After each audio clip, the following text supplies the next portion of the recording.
Shalom Bapak Ibu Saudara-saudari yang dikasihi Tuhan. Selamat pagi semuanya. Untuk Bapak Ibu yang mungkin masih ada di luar ruangan ibadah, kami harapkan untuk masuk ke dalam ruangan karena ibadah akan segera kita mulai.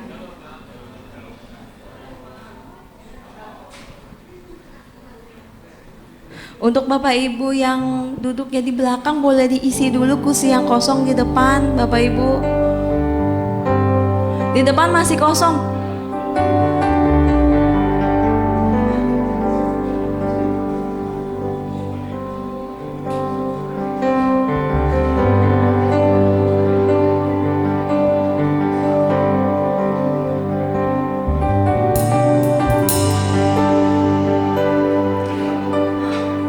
Sekali lagi yang masih ada di luar ruangan ibadah, kami mohon untuk dapat segera masuk karena ibadah akan segera kita mulai.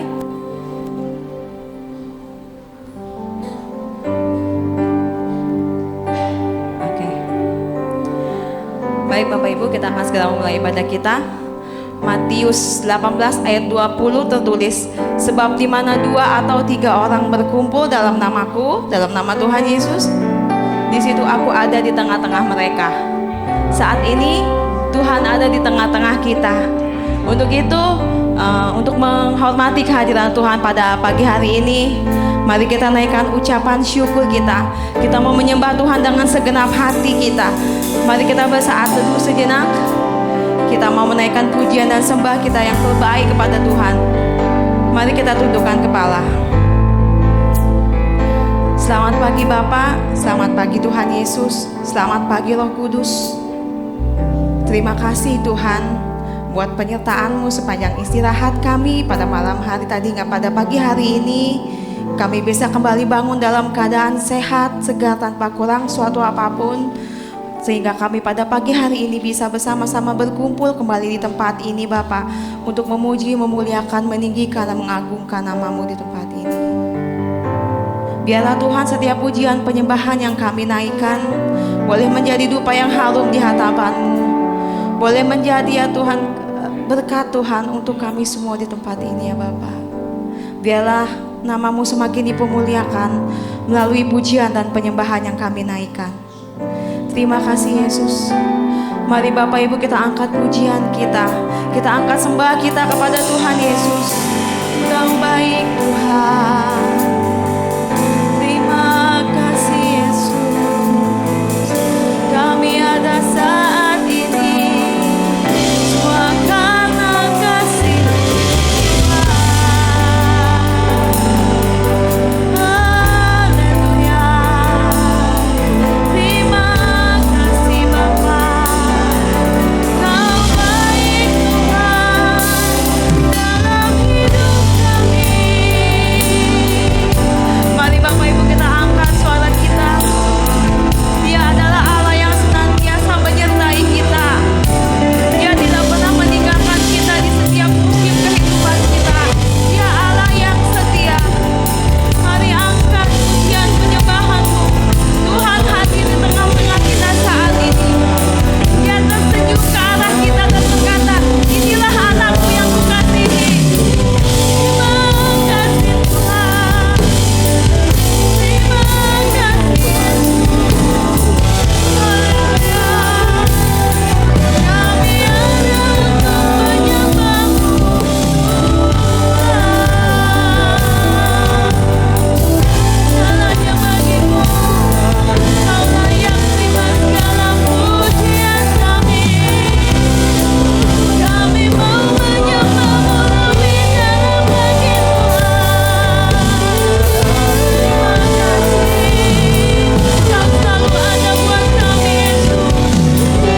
pekerjaan kami.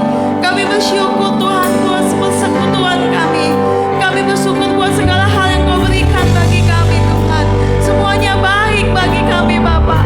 Semuanya baik Tuhan yang Kau berikan dalam setiap kehidupan kami. Terima kasih Yesus. Kami gak bisa balas apa-apa Tuhan. Kami hanya mau memuji, menyembah Engkau dengan segenap hati kami Bapa. Haleluya Yesus. Terima kasih Tuhan.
Terima kasih Tuhan, kami mempunyai Allah yang besar Tuhan.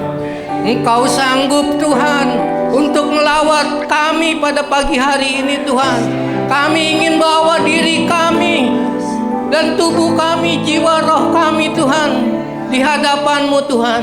Biarlah Tuhan tangan-Mu yang penuh kasih Tuhan boleh menjamah kami masing-masing Tuhan, sehingga kami boleh disembuhkan, boleh dipulihkan, boleh diberkati dengan Engkau Tuhan. Biarlah Tuhan kami tahu Tuhan kasih-Mu yang boleh memampukan kami untuk menjalani hidup demi hari Tuhan. Tuhan, biarlah Tuhan pada pagi hari ini Tuhan, Engkau sendiri Tuhan yang boleh memberkati ibadah pada pagi hari ini Tuhan, sehingga kami boleh merasakan sukacita-Mu, damai sejahtera-Mu Tuhan pada pagi hari ini Tuhan, sehingga kami boleh menjadi terang-Mu di dalam kehidupan kami Tuhan. Persiapkanlah kami Tuhan untuk memuji dan menyembah Engkau Tuhan. Tuhan, biar Engkau mengampuni dosa dan kesalahan kami Tuhan, sehingga kami boleh berkenan kepada Engkau Tuhan. Tuhan, biarlah Tuhan pada pagi hari ini Engkau memberkati para pengerja-Mu, pelayan-Mu, dan hamba-Mu juga, sehingga kami boleh merasakan sukacita yang daripada Engkau Tuhan. Terima kasih Tuhan, kami yakin dan percaya Tuhan hadir di tengah-tengah kami. Engkau melawat kami, Engkau menyembuhkan kami, Engkau memberikan kami jalan keluar. Terima kasih Tuhan, di dalam nama Tuhan Yesus kami telah berdoa. Haleluya, amin.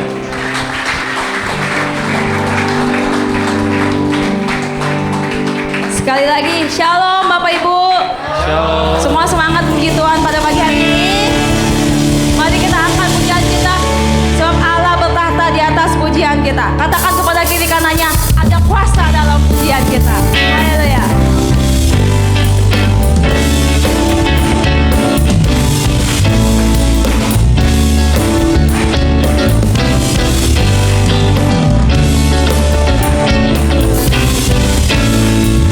Tuhan Allah kita bertahta di atas pujian umatnya.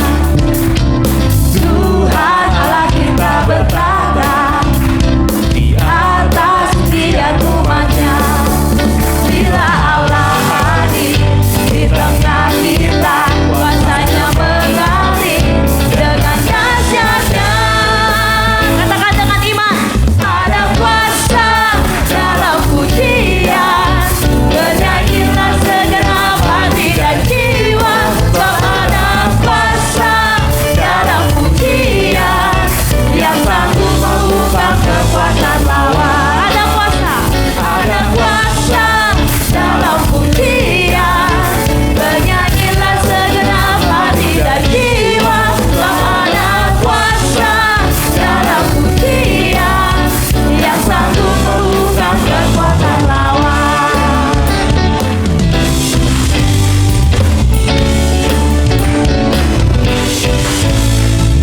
Tuhan Allah kita bertahta di atas pujian umatnya.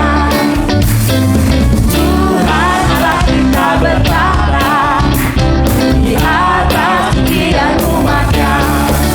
Bila Allah hadir di tengah kita, kuasanya mengalir dengan dahsyatnya.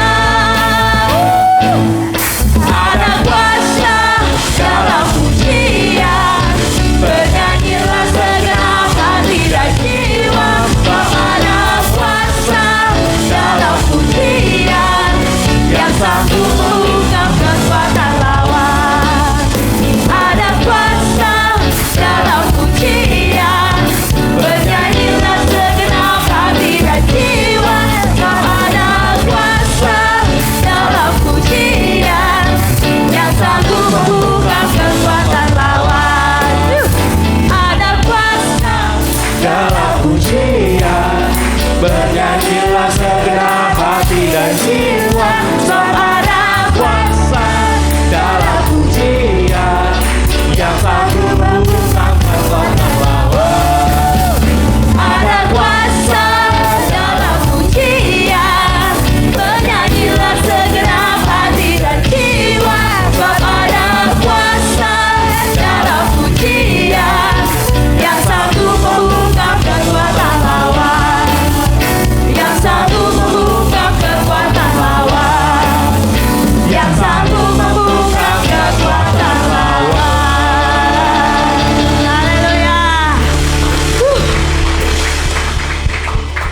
Mari Bapak Ibu.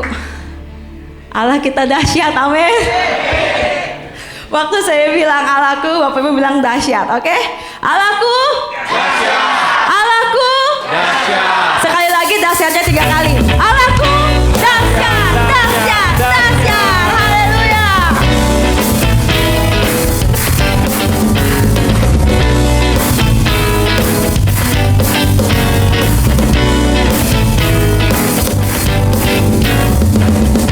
Dari utara ke selatan, terdengar pujian bagi Allah. Dari barat sampai ke timur, nama Yesus disanjung tinggi. Dari pulau-pulau, lembah-lembah, gunung-gunung yang tinggi, kemuliaannya disaksikan, kebesarannya diceritakan. Yesus, Yesus, nama Yesus disanjung tinggi. Dari pulau-pulau, lembah-lembah, gunung-gunung yang tinggi, Allahku dahsyat kuasa, seluruh bumi sujud menyembah, tinggikan namamu. Allahku dahsyat kuasa, seluruh bumi sujud menyembah, tinggikan namamu. Saya minta kaum pria dulu ya. Kaum pria dulu siap-siap. Yuk, pria. Dari utara ke selatan, terdengar pujian bagi Allah. Dari barat sampai ke timur, nama Yesus disanjung tinggi. Dari pulau-pulau, lembah-lembah, gunung-gunung yang Kaum wanita katakan kemuliaannya disaksikan, kebesarannya diceritakan. Yesus, Yesus, nama Yesus disanjung tinggi. Dari pulau-pulau, lembah-lembah, gunung-gunung yang tinggi. Sama-sama katakan, Allahku dahsyat berkuasa, seluruh bumi sujud menyembah, tinggikan namamu. Allahku dahsyat berkuasa, seluruh bumi sujud menyembah, tinggikan namamu. Allahku dahsyat berkuasa, seluruh bumi sujud menyembah, tinggikan namamu. Allahku dahsyat berkuasa, seluruh bumi sujud menyembah, tinggikan namamu. Tinggikan namamu. Tinggikan namamu. Allahku dahsyat. Amin. Haleluya. Allah kita dahsyat. Amin. Silakan duduk kembali Bapak Ibu.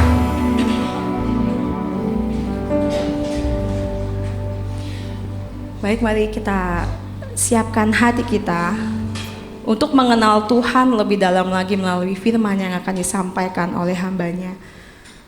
Mari kita angkat sebuah pujian bagi Tuhan. Terima kasih buat karya-Mu yang begitu indah dalam hidup kami ya Tuhan.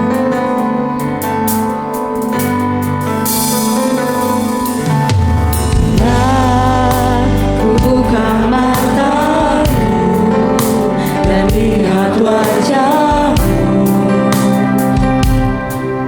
ku terkagum bila ku lihat hidupku dan karya tangan-Mu.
kasih yang melebihimu.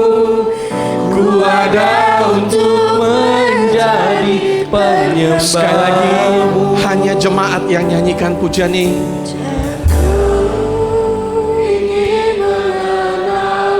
Katakan dari kedalaman hatimu, Lebih dalam dari semua yang ku kenal, tiada kasih yang melebihimu. Ku ada untuk menjadi penyembah. katakan ku ada untuk menjadi penyembahmu. Ku ada untuk menjadi penyembah. Ku ada untuk menjadi penyembahmu. Ku ada untuk menjadi penyembahmu.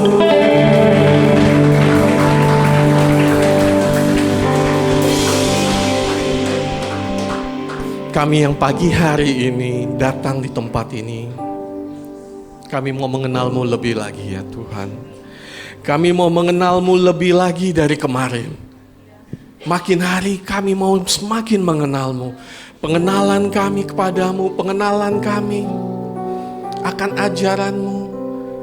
Kami semakin baik dalam mengikut Engkau ya Tuhan.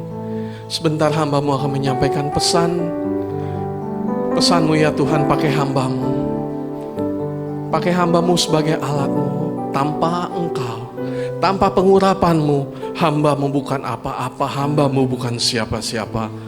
Pakai perkataan yang disampaikan, pesan yang disampaikan mau menjadi berkat bagi jemaat untuk semakin hari semakin mengenal Tuhan, untuk semakin hari semakin kuat dalam mengiring Tuhan. Kami mau dengar pesan-Mu dalam nama Tuhan Yesus. Haleluya. Amin. Silakan duduk para pemusik. Senang sekali Bapak Ibu, pada minggu pagi hari ini saya dapat menyampaikan pesan Tuhan, firman Tuhan bagi kita semua. Senang sekali terutama karena juga Bu Liliani sudah duduk di depan. Selama ini duduknya di belakang terus Bu Liliani. Iya, kadang saya juga heran gitu. Kenapa jemaat duduknya kursinya ya, dari pertama kali kita ibadah sampai sekarang kadang nggak berubah. Kadang nggak berubah, duduknya di situ aja. Seingat saya waktu kita order kursi nih, order kursi putih ini, saya nggak order loh, kita nggak order loh. Belakangnya tolong tulis ya, Ibu Rani. Belakangnya tolong tulis ya, Ibu Rita, Pak Alip, gitu. Nggak ditulis. Tapi kenyataannya sering banget duduknya di situ aja, di situ aja. Bapak Ibu, kalau bisa duduknya tuh pindah-pindah. Kenapa? Biar kenalnya nggak cuma orang itu aja. Bapak Ibu bayangkan, kalau duduknya dari kita baru 2 tahun. Coba kalau udah 10 tahun duduknya di situ aja. Setiap minggu Bu Liliani ketemunya Pak Arianto misalnya. 10 tahun ketemu Pak Arianto terus. Kan nggak kenal lebih banyak. Kalau kita berpindah-pindah, saudara-saudara kita lebih kenal, lebih nyaman. Kadang kita beribadah, namanya kan keluarga Kristus yang bersaksi. Kita beribadah sebagai keluarga. Kadang kita nyanyi bareng, kita memuji Tuhan bareng dengan ini, dengan itu. Nggak cuma 1-2 orang. Kemudian juga yang kedua, kenapa Bapak Ibu duduknya lebih baik pindah-pindah? Supaya kalau ada yang datang nggak enak, nggak merasa nggak enak duduk kursi itu. Ada jemaat datang mau duduk di depan, waduh nggak enak sama Pak Alip. Mau duduk di sana, nggak enak sama Bu Rani, nanti diusir. Gitu. Kalau kita pindah-pindah bebas, nggak ada masalah, duduk dimanapun. Jadi yang datang beribadah juga nyaman, yang beribadah juga penuh sukacita, nggak ada merasa nggak enak. Wah kursi gua didudukin, besok gua datang lebih pagi lagi. Kalau enggak, malamnya dari hari Sabtu, doa, gua udah tekin, taruh botol aqua, taruh kantong plastik. Gitu. Oke Bapak Ibu, kita langsung mulai khotbah saya pada pagi hari ini. Tolong di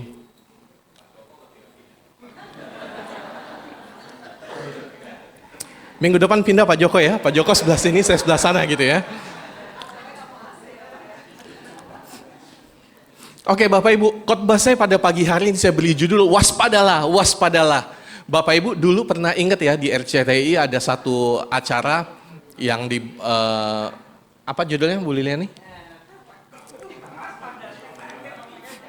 Pokoknya ada satu toko Bang Napi, dia selalu bilang waspadalah, waspadalah. Saya beri judul ini supaya kita gampang ingat untuk kita terus waspada, waspada. Saya akan mulai dari satu video, Bapak Ibu lihat ya, tonton sama-sama. Silakan naik ke atas kursi dan pejamkan matamu. Oke, teman-teman, yuk mari berkumpul semuanya. Silakan. Nah, di sini kamu akan jatuh, tetapi kamu harus percaya sama teman-teman akan menangkap kamu. Oke, tugas kamu di sini cuma relax aja dan percaya sama kita semua pasti akan menangkap kamu. Dalam hitungan 3, kamu akan jatuh dan saya hitung ya mulai dari sekarang. Tapi relax. 1, tenang. 2, 3.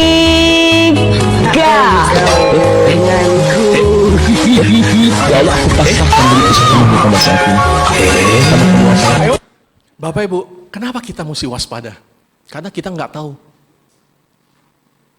kapan waspada itu harus diperlukan. Seperti video tadi, gitu. Karena nggak waspada, dia nggak nanya dulu jatuhnya ke depan apa ke belakang, malah jatuhnya ke depan nggak ada yang jagain. Bapak Ibu, menurut Kamus Besar Bahasa Indonesia, waspada itu berhati-hati dan berjaga-jaga dan bersiap siaga. Untuk cerita waspada, saya punya satu pengalaman di mana saya waktu itu benar-benar waspada. Kejadiannya tahun 2011, bulan Januari, akhir Januari 2011, saya masih ingat. Waktu itu saya ada di Mesir, di Kairo. Di Kairo, Mesir. Saya nggak tahu, pas hari pertama saya di Kairo, kita masih keliling-keliling, jalan-jalan, saya sama istri saya, kita masih ke piramid dan sebagainya. Kemudian siang-siang, sore-sore kita disuruh pulang. Kami disuruh pulang, masuk hotel, makannya di hotel. Biasanya kita makan di luar, makannya di hotel. Terus besok, kita nggak boleh kemana-mana, seharian di hotel. Selidik punya selidik, Bapak Ibu. Saat itu lagi proses penggulingan Presiden Mesir waktu itu, Husni Mubarak, tahun 2011. Jadi lagi demo besar-besaran seperti zaman kita, Orde Baru ditumbangkan. Jadi Mesir itu menumbangkan rezim Husni Mubarak pada tahun 2011. Malamnya, paginya kita nggak bisa kemana-mana, pokoknya di hotel aja. Keliling-keliling hotel dan sebagainya. Padahal maunya kan jalan-jalan. Malamnya Bapak Ibu saudara sekalian, lampu hotel dimatikan. Lampu hotel dimatiin. Terus kita disuruh apa? Siap-siap ya. Bapak Ibu mau dievakuasi karena di Mesir, di Kairo sedang darurat perang. Jadi kami didata oleh KBRI, Kedutaan Indonesia, siapa-siapa aja yang ada di Kairo, di Mesir untuk dibawa pulang ke Indonesia. Disiapkan pesawat darurat untuk dibawa dari Kairo untuk pulang langsung ke Jakarta. Malamnya kita disuruh siap sedia, waspada waktu itu. Kami disuruh waspada. Apa yang kami lakukan? Tidur waktu itu pakai sepatu. Tidur pakai sepatu, koper udah ditaruh di lobi, jadi di kamar tidur pakai sepatu, baju lengkap, siap. Jadi ketika ada instruksi, ada perintah, evakuasi, kita langsung turun. Kita langsung berangkat. Nggak ada lagi yang mandi, nggak ada lagi yang gosok gigi dan sebagainya. Di situ saya merasakan bahwa waspada itu seperti itu. Waspada itu kita siap. Kita nggak tahu kapan waktunya. Kita nggak tahu kapan kita harus waspada. Pokoknya waspada aja. Jadi malamnya lampu hotel dimatikan, kita tidur nggak pakai lampu, kita tidur pakai sepatu, baju lengkap dan sebagainya. Tapi nyatanya saya juga nggak bisa tidur, buka jendela terus lihat. Karena di depan hotel kita tuh kerusuhan. Di depan hotel kita kerusuhan, ada 2 juta orang lagi demo di depan hotel.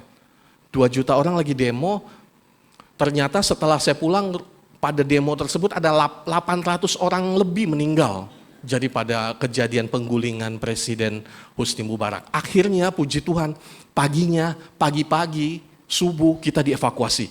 Ketika masa udah mulai sebagian pulang, kita cepat-cepat pihak hotel bangunkan kita, terus kita cepat-cepat turun, masuk mobil, cepat-cepat semua gerakannya cepat masuk mobil, terus kita dikawal oleh panser, mobil panser, belakangnya bis, langsung kita masuk bandara. Di bandara pun penuh, bandara pun nggak jelas pelayanannya, tapi puji Tuhan kami berhasil sampai di Indonesia. Bapak Ibu, saya merasakan waktu itu keadaan yang waspada. Bagaimana rasanya waspada? Pada pagi hari ini, ayat yang akan kita bahas, ayat utama adalah jagalah hatimu dengan segala kewaspadaan, karena dari situlah terpancar kehidupan. Amsal 4 ayat 23. Seringkali kita baca ayat ini, tapi apa sih yang kita waspadai? Bagaimana kita menjaga hati kita dengan segala kewaspadaan? Yang pertama, apa yang harus kita waspadai dengan untuk dapat menjaga hati kita perlu waspada. Yang pertama, waspada terhadap perkataan. Alkitab mencatat, saya periksa Alkitab, paling sedikit ada 4 kewaspadaan yang harus ada dalam diri kita sebagai orang Kristen. Kenapa? Supaya kita selamat, supaya kita tidak masuk dalam permasalahan, supaya kita tidak kehilangan iman, supaya kita nggak kehilangan nyawa sekalipun.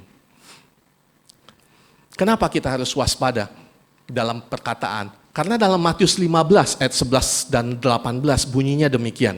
Ini kata Yesus, dengar dan camkanlah, bukan yang masuk ke dalam mulut yang menajiskan orang, melainkan yang keluar dari mulut. Itulah yang menajiskan orang. Kemudian di ayat 18, Matius 15 ayat 18, tetapi apa yang keluar dari mulut berasal dari hati, dan itulah yang menajiskan orang. Kita menjaga hati kita dengan segala kewaspadaan. Yang pertama, waspada terhadap perkataan. Karena yang mencemarkan hati kita bukan apa yang masuk. Yang mencemarkan, yang merusak hati kita, yang menajiskan hati kita bukan apa yang masuk. Bukan B2, B3, B4, B1, SIM itu ya. Yang menajiskan bukan, tapi apa yang keluar. Bapak Ibu, saya suka, kalau khotbah suka ambil contoh-contoh yang sekitar kita.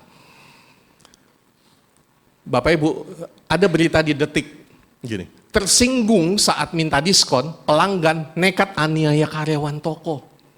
Cuma minta diskon doang.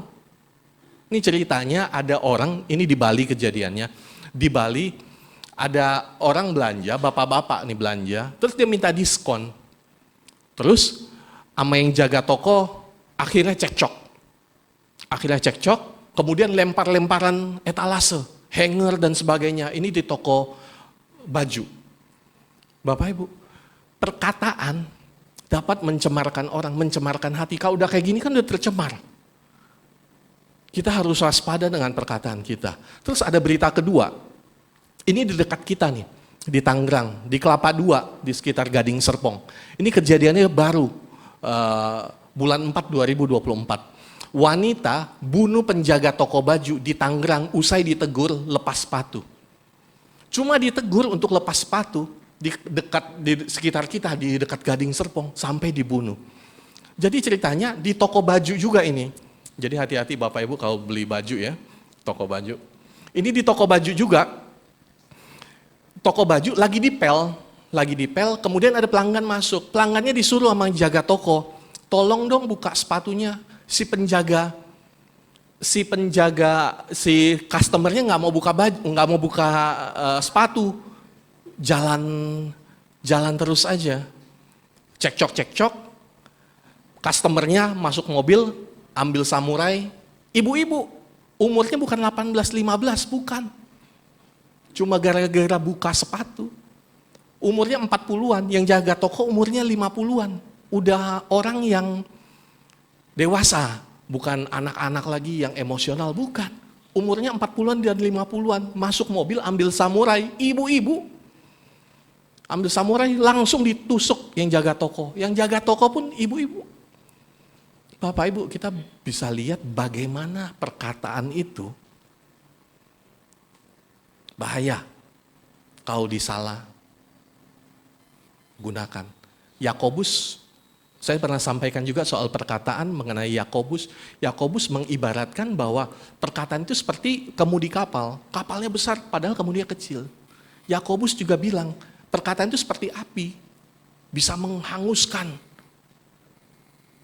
hutan yang besar. Bapak Ibu, hati-hati. Alkitab mengajarkan kita untuk waspada mengenai perkataan.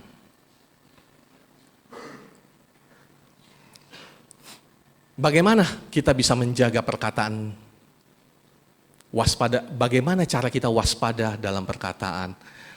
Dalam Yakobus 1 ayat 19, bagus banget ayat ini. Hai saudara-saudara yang kukasihi, ingatlah hal ini. Setiap orang hendaklah cepat untuk mendengar, tetapi lambat untuk berkata-kata dan juga lambat untuk marah. Bagaimana kita menjaga perkataan kita? Pertama, cepat untuk mendengar, tetapi lambat untuk berkata-kata. Jangan mudah terpancing, jangan mudah berkata-kata, jangan mudah emosi, dan juga lambat untuk marah-marah. Mobil kita keluar gereja, baru mau keluar tiba-tiba ada motor kencang. Lambatlah untuk berkata-kata. Kadang cepat-cepat emosi, cepat-cepat buka jendela, teriak-teriak, turun lo, akhirnya turun gitu. Turun berantem dan sebagainya. Padahal kalau kita lambat untuk berkata-kata, mungkin hal itu nggak perlu terjadi. Tarik nafas, tenang dulu sebentar, pikir dulu sebentar. Nggak ada gunanya, udahlah biarin. Mungkin dia buru-buru dan sebagainya. Ingat ini, ayat ini Bapak Ibu Saudara sekalian, Yakobus 1 ayat 19. Cepat mendengar, tapi lambat untuk berkata-kata dan juga lambat untuk marah. Ketika mau marah, coba tenangkan diri dulu. Tenangkan diri dulu supaya kita bisa, marah kita objektif. Marah kita objektif. Seringkali misalnya kita marah terhadap anak kita, bukan marah karena perbuatan anak kita. Kadang mungkin di kantor, di pekerjaan kita ada masalah. Jadi ketika anak melakukan satu kesalahan kecil, meledak. Padahal yang kita marahi bukan kesalahannya, tetapi cuma untuk melampiaskan kekesalan kita di kantor, kekesalan kita sepanjang hari ini beresin rumah, capek beresin rumah, anak kita yang kena getahnya. Jadi Bapak Ibu, cepat mendengar, lambat berkata-kata, lambat untuk marah. Yang kedua, Bapak Ibu, apa pesan Alkitab bagi kita? Kewaspadaan apa yang perlu kita ada dalam hidup kita? Yang kedua, waspada terhadap ajaran sesat. Matius 16 ayat 6, Yesus berkata kepada mereka, berjaga-jagalah dan waspadalah terhadap ragi orang Farisi dan Saduki. Jadi ceritanya Yesus sedang bersama murid-muridnya. Kemudian dalam ayat 12, ketika itu barulah mereka mengerti bahwa maksudnya supaya mereka waspada terhadap ketika ayat 12, ketika itu barulah mereka mengerti bahwa bukan maksudnya supaya mereka waspada terhadap ragi roti, melainkan terhadap ajaran orang Farisi dan Saduki. Jadi ceritanya Yesus ngomong sama murid-muridnya, waspadalah terhadap ragi orang Farisi dan Saduki.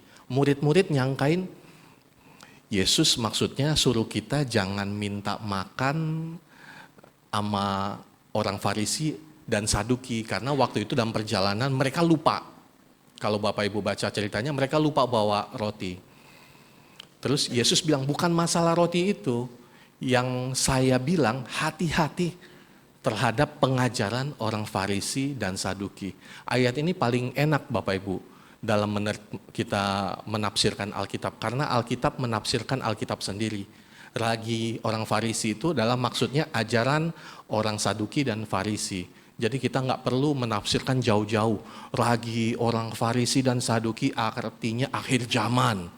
Artinya pengangkatan dan sebagainya. Enggak. Artinya adalah ajaran orang Farisi dan Saduki. Kemudian dalam Lukas 12 ayat 1 pun, sementara itu beribu-ribu orang banyak telah berkerumun sehingga mereka berdesak-desakan. Lalu Yesus mulai mengajar. Pertama-pertama kepada murid-muridnya katanya, waspadalah terhadap ragi, yaitu kemunafikan orang Farisi. Apa sih maksudnya waspada terhadap ragi orang Farisi? Waspada terhadap ajaran orang Farisi dan Saduki. Salah satu yang harus kita waspadai ada dalam Lukas 12 ayat 1. Kemunafikan. Kita melihat bagaimana ajaran orang Yahudi. Mereka pengajarannya ketat,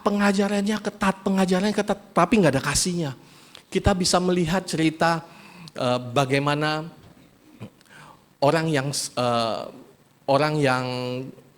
sakit, orang yang di penyamun, orang yang dipukuli oleh penyamun, bagaimana orang Farisi lewat. Mereka mementingkan ibadah daripada belas kasihan. Bagaimana mereka berdoa di pinggir jalan, di pojok-pojok jalan supaya untuk dilihat orang. Bagaimana mereka memberi sedekah di depan banyak orang. Bukan karena mereka mengasihi Tuhan, tapi karena mereka ingin dilihat orang.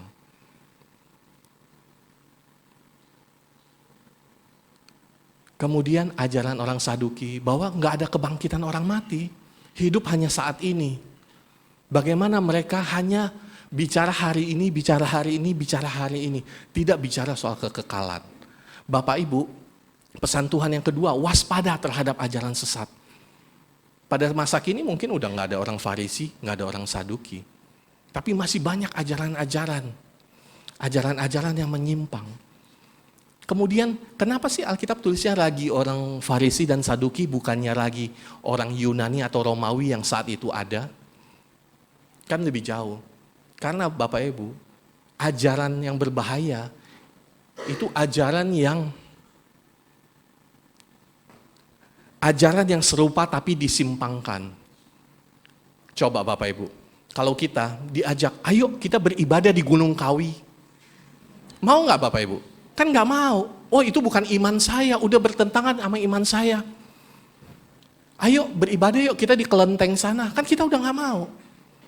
Karena udah jelas-jelas. Udah jelas-jelas berbeda dengan iman kita. Tapi kalau kita diajak, ayo beribadah yuk hari Minggu. Ada nyanyi-nyanyi juga, ada haleluya-haleluya juga. Mungkin kita tertarik. Mungkin banyak orang bisa ikut. Dan kalau nggak hati-hati, bisa disesatkan. Bapak Ibu, ada cerita. Saya ambil dari Detik. Cerita ngeri sekte sesat di Uganda bakar ratusan pengikut di gereja. Ini yang terjadi, Bapak Ibu. Ini yang terjadi di Uganda. Sekitar 900 orang dibakar. Kemudian di Kenya ini tahun lalu, pastor Kenya ajak jemaat puasa sampai mati demi ketemu Yesus. Bapak Ibu, Yesus juga yang diberitakan, Yesus juga yang disampaikan.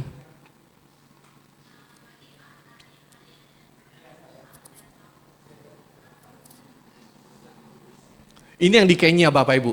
Dijanjikan bertemu Yesus, 109 orang tewas yang tadi.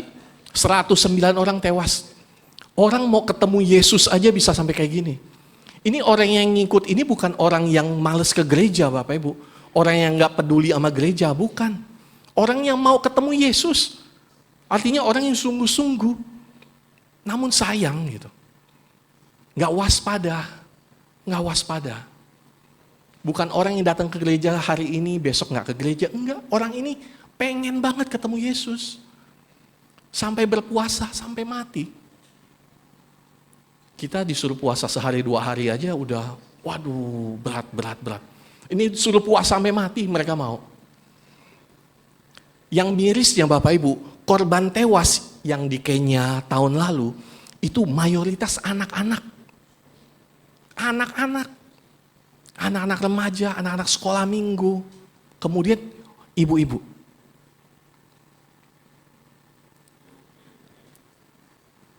Nah, ini yang lagi viral sekarang juga, soal di Korea. Di Korea juga, mungkin tadi kita bisa bilang, oh itu kan di Uganda, itu kan di Kenya. Uganda dan Kenya itu kan di daerah-daerah yang mungkin beda dengan kita. Kehidupan mereka berbeda dengan kehidupan di Indonesia. Bukan kayak gitu juga Bapak Ibu. Di Korea pun terjadi, kalau kita nggak waspada. Gereja JMS di Korea, pemimpinnya menganggap dirinya tuh Tuhan. Ini udah ditangkap. Jesus Morning Star JMS. Kemudian bukan hanya satu gereja sesat di Korea yang udah terbukti sesat Bapak Ibu. Ada juga selain JMS ini pemimpinnya menganggap dirinya Tuhan. Kemudian mohon maaf memperkosa, pelecehan seksual terhadap anggotanya. Dengan dalil pelecehan seksual itu rahmat Tuhan malah. Kan udah aneh dan kurang ajar. Kemudian ada Five Ocean juga. Five Ocean ini pemimpinnya mengklaim dirinya bukan Tuhan, negara. Jadi gereja itu sebagai negara. 31 anggotanya bunuh diri, menipu anggota. Kemudian ada Grace Road Church Coach juga, menahan 400 pengikutnya. Ritual gerejanya penuh kekerasan. Ada juga gereja unifikasi, ini juga lagi heboh gereja unifikasi. Pemimpinnya juga mengklaim sebagai Mesias. Anggotanya diperas, ada Baby Garden juga. Ada satu lagi, banyak Bapak Ibu. Menjamur, kita perlu waspada. Bagaimana kita waspada? Ajaran-ajaran sesat. Kita kenali ciri-cirinya.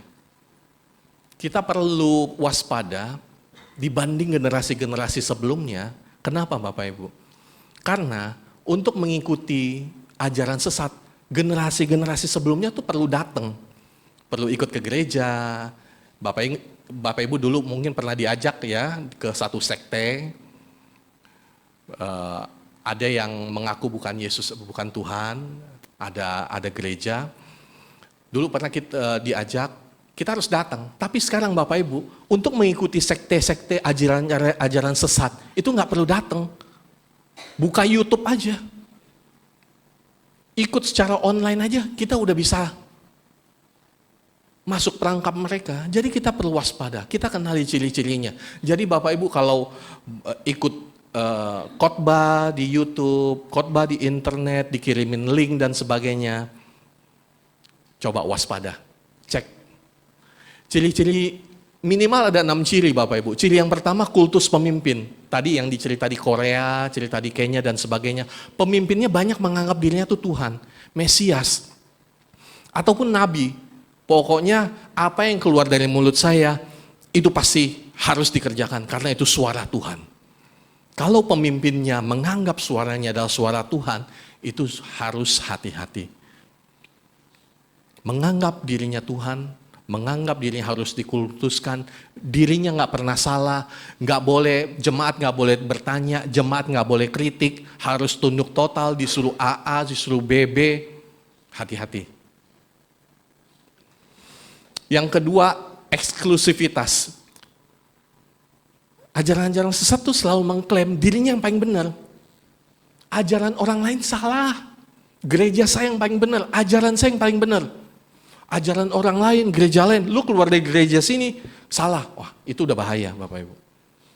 Bukan hanya menyalahkan gereja lain, menyalahkan LAI, Alkitab disalah-salahin, ini terjemahannya salah nih. Yang benar bunyinya bukan kayak gini. Bapak Ibu perlu hati-hati, kalau ketemu gereja, ketemu ajaran seperti itu. Penafsiran boleh, kita boleh baca Alkitab selain LAI.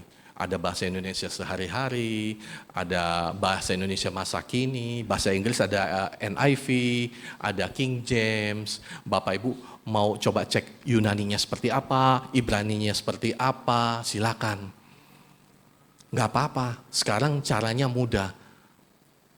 Tapi jangan buat penafsiran sendiri. Menurut saya waktu itu harusnya ayatnya bunyinya seperti ini. Nggak boleh. Apalagi ada gereja, ada pendeta, hamba Tuhan yang menafsirkan Alkitab sesuka dirinya. Itu tanda-tanda bahaya. Kemudian keselamatan hanya ada di kelompoknya. Masuk surga tuh cuma gereja di tempat dia beribadah. Tempat lain nggak ada. Gereja lain nggak bisa selamat, cuma gerejanya sendiri. Itu tanda-tanda gereja yang tidak sehat dan sesat. Kurangnya transparansi, menyembunyikan informasi-informasi penting tentang ajaran kepada masyarakat umum. Pokoknya tertutup.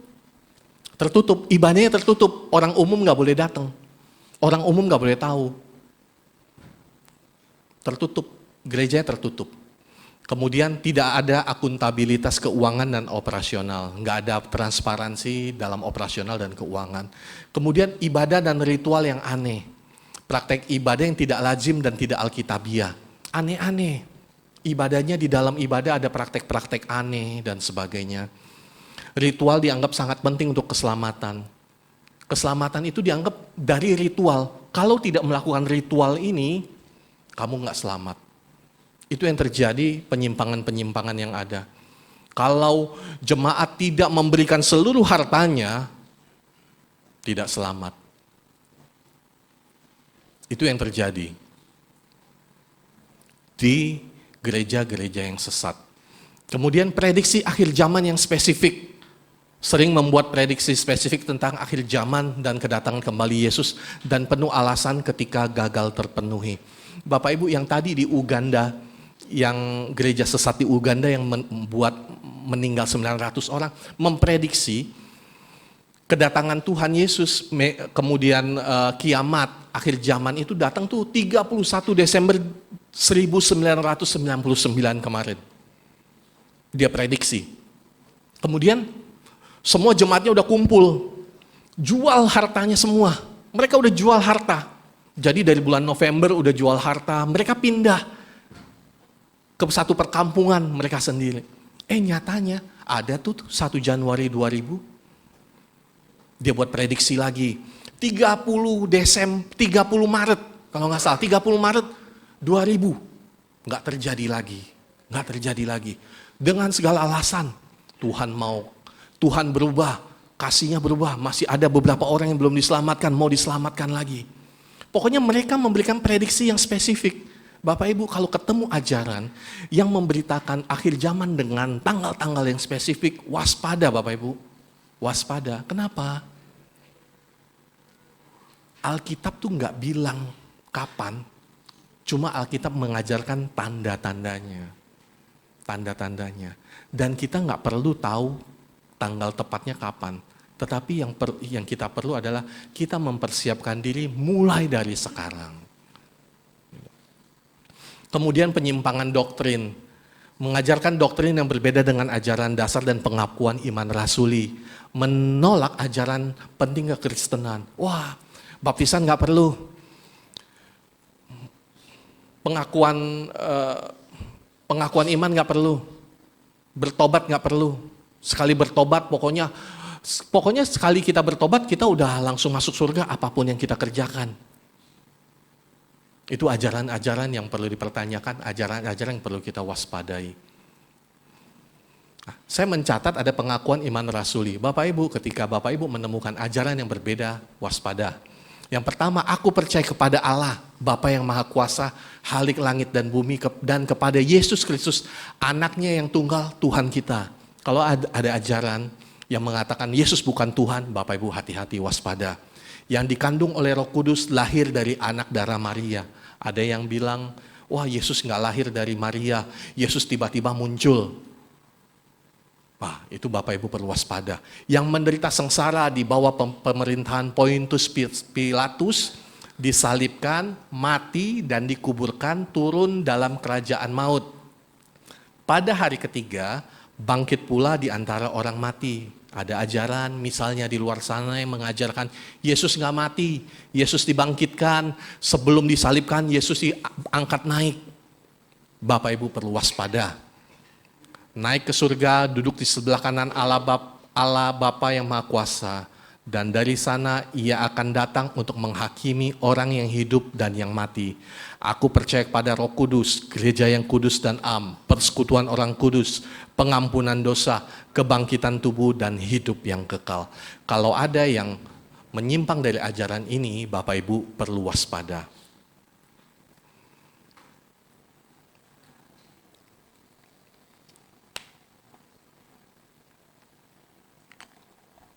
Bapak Ibu, yang ketiga, pesan firman Tuhan, pesan Alkitab bagi kita yang ketiga adalah waspada terhadap berhala. 1 Yohanes 5 ayat 21, anak-anakku waspadalah terhadap berhala. Berhala apa aja sih? Apakah patung-patung yang di rumah? Apakah ketika kita datang ke rumah orang ada kotak merah, dikasih lampu, dikasih jeruk, apakah itu berhala? Ya, itu berhala. Apakah itu aja? Tentu tidak. Berhala apa aja? Nah, berhala masa kini. Ada materi dan kekayaan Bapak Ibu bisa jadi berhala. Kemudian karir dan pekerjaan bisa jadi berhala. Hiburan dan teknologi bisa jadi berhala. Kecantikan, penampilan bisa juga jadi berhala. Hubungan dan keluarga, anak, istri, pacar bisa jadi berhala. Kekuatan, kekuasaan bisa jadi berhala. Tradisi bisa jadi berhala. Prestasi bisa jadi berhala. Saya mau cerita soal ini. Tahu ya gambar ini anak-anak muda ya? Ngikutin nggak? Ngikutin ya. Nah, ini lagi viral. Bulan lalu ya, Mei, awal Mei viral. Ini cerita soal seorang pria di Chongqing, Cina. Dia LDR lah. LDR, pacaran jarak jauh. Cowoknya ini gamer, pemain pro, gamer, bukan cuma main game iseng-iseng, bukan, ini pro. Penghasilannya 1 tahun 1 miliar lebih. 1 miliar lebih. Keren ya Bapak Ibu ya. Jadi manajer, jadi GM, jadi direktur mungkin kalah. Dia cuma main game, enak banget main game, gajinya 1 miliar lebih. Pacaran lah. Dia punya pacar jarak jauh dengan satu wanita. Dengan satu wanita, mereka pacaran berlangsung lama. Satu ketika si cowok ini dan cewek janjian, dia mau datang. Akhirnya cowok ini datang ke tempat ceweknya, naik kereta cukup panjang jauh ke kota Chongqing. Wanitanya ini, pacar wanita ini tinggal di Chongqing. Mereka ketemu. Sebelum prianya ini datang, ketika mereka sedang pacaran, nanti kalau kamu datang ke Chongqing, kamu tinggal di rumah keluargaku aja ya. Pas prianya datang, diusir, nggak boleh, kamu nggak boleh tinggal di sini. Oke lah, prianya akhirnya ngekos. Dia ngekos, cari kontrakan. Kontrakan yang sangat sederhana. Kamar mandi di luar, banyak bocor dan sebagainya. Satu ketika, prianya ini lapar, tapi nggak punya uang. Selidik kan penghasilan 1 miliar lebih, duitnya kemana? Duitnya rupanya Bapak Ibu selama pacaran, uangnya semua dikasih ke pacarnya ini. Semua dikasih ke pacarnya ini. Dia hidup dengan sangat sederhana, makannya juga sangat sederhana. Ini ada gambar M. Ini ada gambar M. Dia tuh lagi pengen makan McDonald. Sampai nggak punya uang untuk beli McDonald. Dia chat kepada pacarnya ini. Aku lagi pengen makan McDonald. Si ceweknya bales, beli aja McDonald. Terus cowok ini bales lagi, aku udah nggak punya uang. Kenapa kamu nggak punya uang? Dibales sama perempuannya, kan uangku semua sudah aku kasih ke kamu. Si perempuannya bales lagi, makanya kerja lebih keras. Akhirnya cowok itu sakit hati, kecewa, jalan ke jembatan Chongqing, lompat bunuh diri. Makanya kita lihat di jembatan Chongqing banyak McD. Banyak McD. Jadi cerita ini viral sampai ke berbagai negara termasuk Indonesia dan Eropa. Mereka sampai mau memperingati hari kematian pria ini sebagai hari pria sejati katanya. Hari pria sejati. Di sepanjang jalan dikasih McD. Bapak Ibu, kita bisa belajar dari kejadian ini bahwa si pria ini menjadikan wanita itu berhala. Memberhalakan wanita. Yang tadi saya sampaikan, memberhalakan hubungan. Ketika kecewa, ketika putus dengan pacarnya, hidup saya berakhir. Nggak ada kamu, aku bukan siapa-siapa. Serasi. Tanpamu aku nggak bisa hidup. Gitu.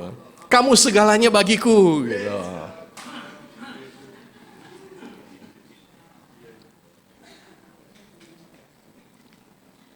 Hidupku takkan berarti lagi tanpa dirimu.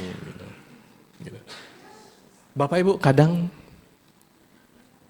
kita menjadikan orang, anak kita, suami kita, berhala kita. Ketika anak kita nggak nurut, ketika anak kita nggak sesuai apa yang kita inginkan, kita serasa bahwa kita hidup di neraka. Dunia telah berakhir, segalanya runtuh. Ketika suami kita lupa hari pernikahan kita, seolah-olah kehidupan kita berakhir. Habis lenyap. Mau hilang dari dunia ini. Untung kemarin saya ingat loh hari ulang tahun pernikahan saya. Hampir saya lupa.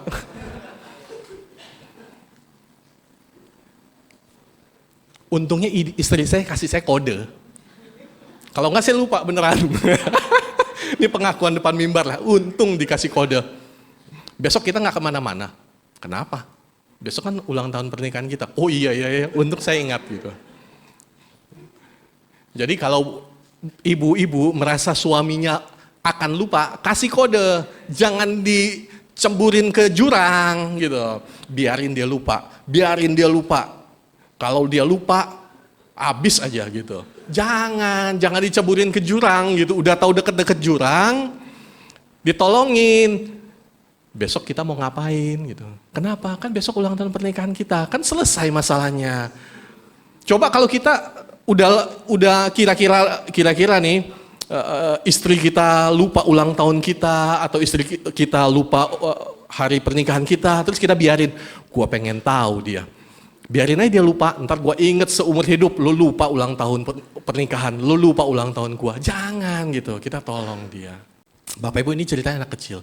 Tapi pada kenyataannya bukan anak kecil aja kan. Orang besar pun lehernya dikasih rantai sama smartphone. Smartphone udah jadi berhala. Kita seringkali orang memberhalakan follower. Wah, kalau followernya nambah, padahal followernya baru 18 gitu ya. Nambah 1 aja, waduh. Rasanya udah kayak dapat lotre gitu.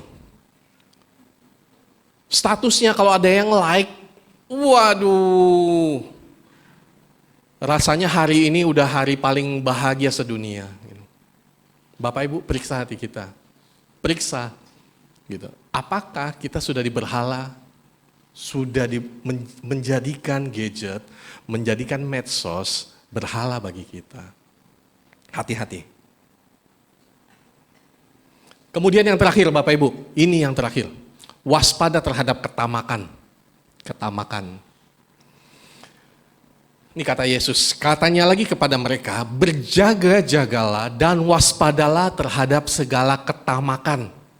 Sebab walaupun seorang berlimpah-limpah hartanya, hidupnya tidaklah tergantung daripada kekayaannya itu. Ini ceritanya Bapak Ibu, dalam Lukas 12, bagaimana orang kaya berdialog, kemudian Yesus memberikan perumpamaan tentang orang kaya. Jadi bagaimana kita bisa melawan ketamakan? Dari ayat yang kita baca. Lukas 12 ayat 15. Ini yang harus ada dalam diri kita, bagaimana kita melawan ketamakan. Ketamakan itu sama dengan greedy, sama dengan keserakahan. Nggak pernah merasa cukup, selalu haus untuk mendapatkan lebih. Jadi ada terjemahan, ketamakan adalah selalu haus untuk mendapatkan sesuatu secara berlebihan. Jadi nggak pernah cukup. Apa yang harus kita lakukan? Apa yang harus kita sadari supaya kita dapat melawan ketamakan? Yang pertama Bapak Ibu, kita harus percaya, kita harus yakin ada dalam kepala kita bahwa kekayaan tidak menjamin keselamatan. Kekayaan tidak menjamin keselamatan. Kekayaan tidak menjamin keselamatan. Dalam Lukas 12 ayat 15.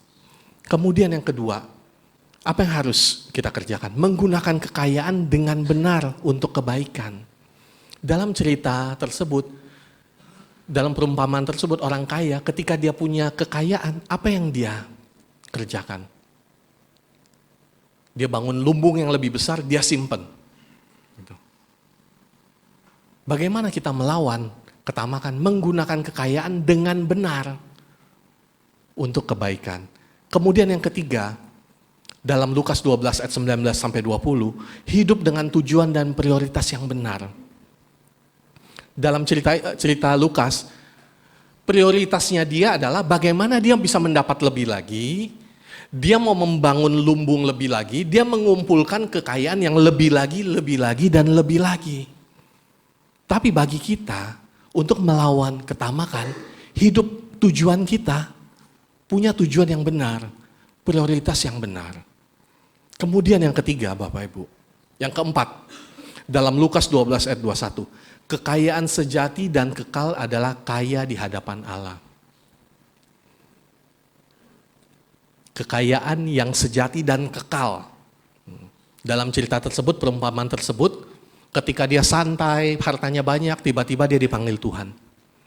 Jadi Bapak Ibu, kekayaan yang abadi, kekayaan yang kekal, kekayaan sejati itu kekaya di hadapan Tuhan. Nggak ada kan? Kalau nggak pernah kan kita lihat di peti mati kalau ada yang meninggal bawanya sertifikat? Nggak ada kan? Dia bawa sertifikat, segepok, kemudian stempel. Gitu. Nggak ada kan kita lihat ketika orang dikuburkan di peti mati, tangannya gini, pegang buku tabungan. Atau biliet deposito. Nggak ada kan? Alkitab bilang, kita datang telanjang, kita pulang telanjang. Kita datang nggak bawa apa-apa, kita pulang nggak bawa apa-apa. Kenapa? Karena kekayaan kita yang abadi bukan di dunia ini. Kekayaan kita yang abadi adalah kaya di hadapan Tuhan. Kaya dalam iman, karena kaya dalam pengampunan, kaya dalam kebaikan, kaya dalam kasih, kaya dalam sukacita, kaya dalam damai sejahtera, kaya dalam pelayanan, kaya mengasihi sesama. Itu harta kita yang kekal. Tuhan memberkati kita semua. Kita tundukkan kepala, kita berdoa. Memberkati setiap kami yang mendengarkan pesan firman-Mu ya Tuhan. Hamba-Mu berdoa, kiranya berkat, kiranya sukacita, damai sejahtera, pengenalan akan Tuhan tumbuh di setiap hati kami yang mendengarkan. Firman yang diberitakan, kiranya boleh bertumbuh, subur dalam setiap hati jemaat, boleh mengerti pesan firman Tuhan, semakin kuat dalam mengiring Tuhan, makin hari makin dewasa dalam Tuhan. Segala puji, hormat, syukur hanya bagi nama Tuhan, dalam nama Tuhan Yesus. Haleluya. Amin. Tuhan memberkati kita semua.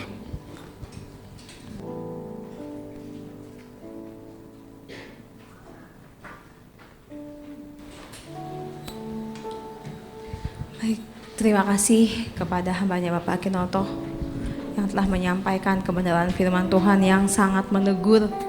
Saya tertegur oleh firman yang barusan karena ternyata selama ini ada beberapa poin tadi yang saya kerjain, terutama yang smartphone.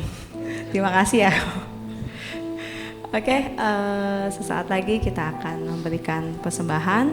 Dengan kasih saya undang Saudari Julia.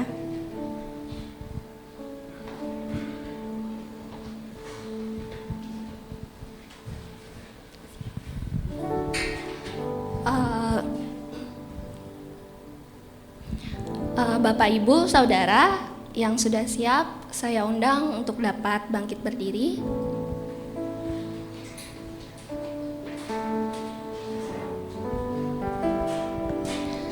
Mari kita bersatu dalam doa. Terima kasih Yesus untuk setiap benih firman-Mu yang telah ditaburkan. Kami percaya bahwa hari ini benih firman itu telah jatuh di tanah hati kami yang subur, akan bertumbuh dan berbuah berkali-kali lipat, sehingga nama-Mu semakin dipermuliakan.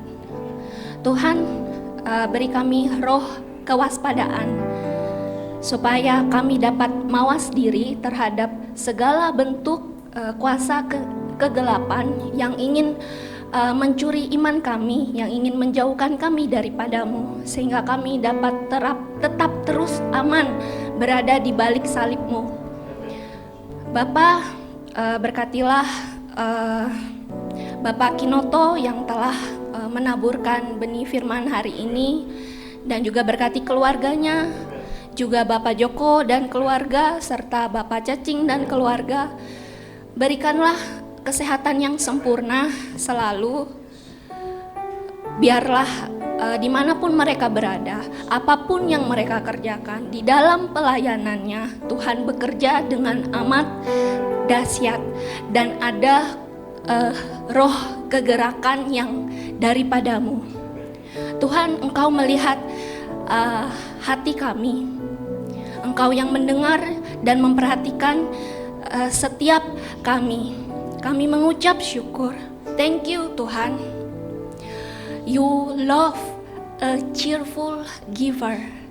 Engkau mencintai, senang sekali dengan pemberi-pemberi yang menabur dengan sukacita. Bapa, kami bawa inilah gandum benih yang tidak kami makan dan juga tidak kami simpan, tetapi kami taburkan untuk memegahkan kerajaan-Mu. Biarkan Tuhan yang memberkati tangan-tangan yang memberi, bukan hanya sekali atau 2 kali lipat, namun berkali-kali lipat menurut rencana-Mu. Kami percaya ya Tuhan, gereja ini akan terus-menerus mengabarkan kasih Yesus. Terimalah persembahan ini, biarlah ini menjadi persembahan yang harum dan menyenangkan hati-Mu. Berkatilah pekerjaan daripada jemaat-Mu, sehingga jemaat-Mu dapat senantiasa selalu menjadi bendahara kerajaan Tuhan. Urapi kami di dalam nama Tuhan Yesus. Haleluya, amin. Selamat memberi, Tuhan Yesus memberkati.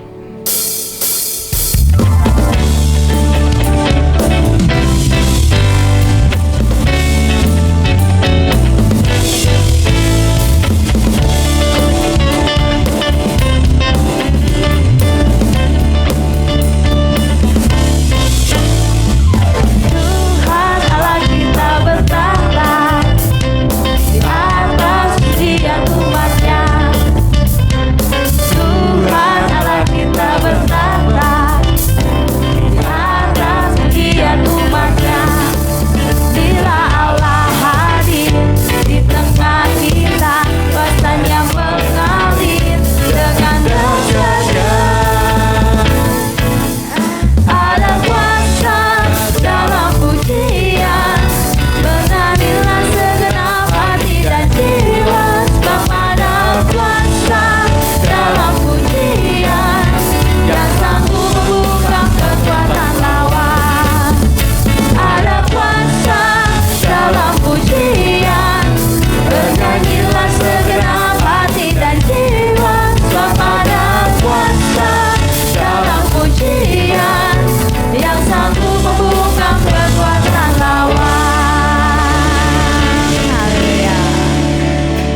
Selanjutnya, apakah ada yang baru pertama kali hadir? Saya minta kesediaannya untuk bangkit berdiri sejenak. Oke, selamat datang Ibu. Kami nantikan kembali kehadirannya pada ibadah-ibadah yang selanjutnya. Apa ada pengumuman? Udah?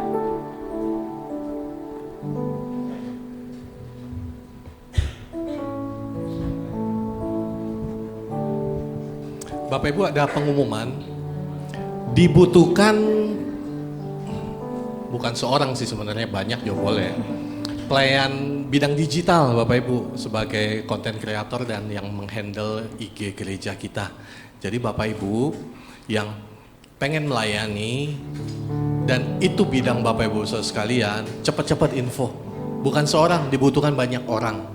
Dibutuhkan banyak orang. Kalau rame-rame kan lebih seru. Jadi ini adalah salah satu ladang pelayanan juga bagi Bapak Ibu yang punya kemampuan, punya waktu untuk melayani Tuhan. Oke, itu aja. Bapak Ibu bisa menghubungi sekretariat kalau yang berminat. Tuhan memberkati kita semua. Bapak Ibu, kita akan usaikan ibadah kita. Saya undang kita semua bangkit berdiri.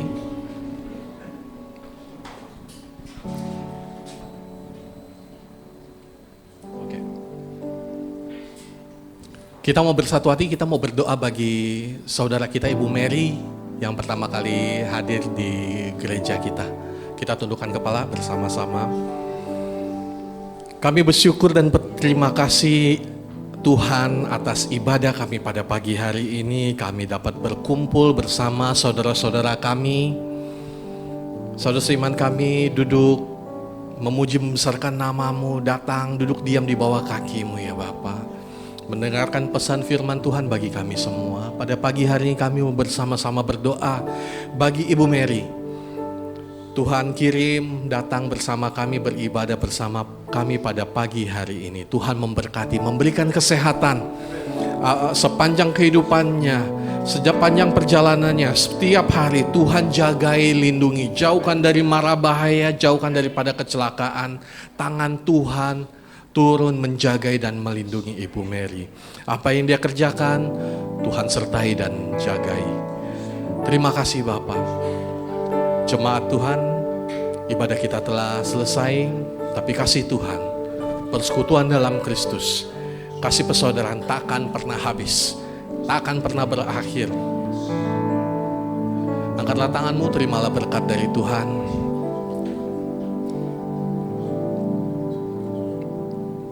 Tuhan memberkati engkau dan melindungi engkau. Tuhan menyinari engkau dengan wajahnya dan memberi engkau kasih karunia. Tuhan menghadapkan wajahnya kepadamu dan memberi engkau damai sejahtera. Terimalah kasih dari Allah Bapa yang takkan pernah habis. Kasih karunia dari Tuhan Yesus Kristus, damai sejahtera, penghiburan, tuntunan dari Allah Roh Kudus yang akan menyertai kita mulai saat ini sampai selama-lamanya. Terimalah berkat ini dalam nama Allah Bapa, Anak dan Roh Kudus, dalam nama Tuhan Yesus Kristus. Terimalah berkat ini. Haleluya. Amin. Tuhan memberkati kita semua.